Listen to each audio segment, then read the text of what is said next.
everybody, and welcome to more of our patch 2.4 coverage on the PTS. We're in the Dread Fortress on story mode. We're going to be showing you all of the bosses in some subsequent videos coming on, but this is the first boss. We're going to be talking about them quite a bit. Just wanted to mention that this is our usual raid group. We brought in one pug because one of our DPS, his actual, it's going to sound funny, but his water broke, so he was actually working on that in order to fix it. So he wasn't able to make it to our raid. So we brought in one pug person just to show you that you could do all of this with with someone who actually wasn't even in voice comms with us as well. So it's quite possible to do this entire place with a pug group, I believe.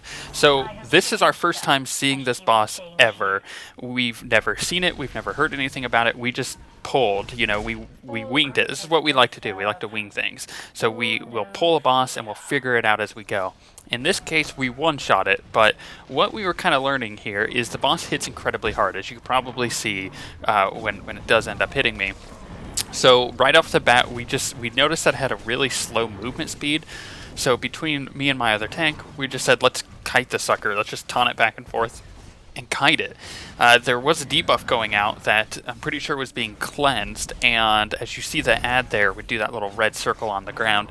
And what we thought is maybe you got to put the boss in that, right? Because that would make the most sense. I mean, it's a red circle on the ground. It's fairly large. Takes a long time to charge up. You would assume that would mean that the boss would take something from it, or that it would give a debuff or do damage to itself, something like that.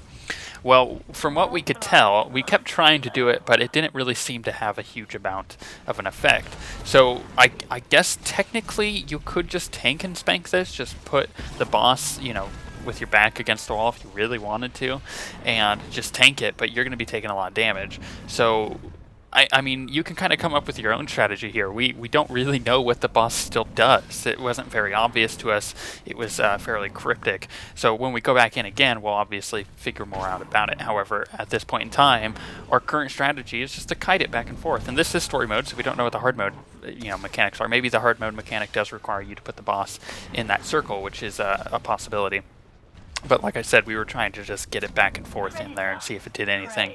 But it apparently wasn't. I even went back and watched the footage. I didn't really notice any debuffs that were obvious, at least, or the boss taking any damage. So it's just one of those things that I guess you just avoid the red circles, try to keep the boss off of any people who shouldn't have it, and just taunt it back and forth. At least that's what we did. Thankfully, the rest of the bosses in the Dread Fortress are really good, and the Dread Palace just steps it up even further, and they've gone above and beyond with these two operations coming out. I believe at least that they're some of the best ones they've put out, and in fact it even reminds me a bit of the Firelands from WoW, which is easily the best raid instance they ever put out, at least in my opinion.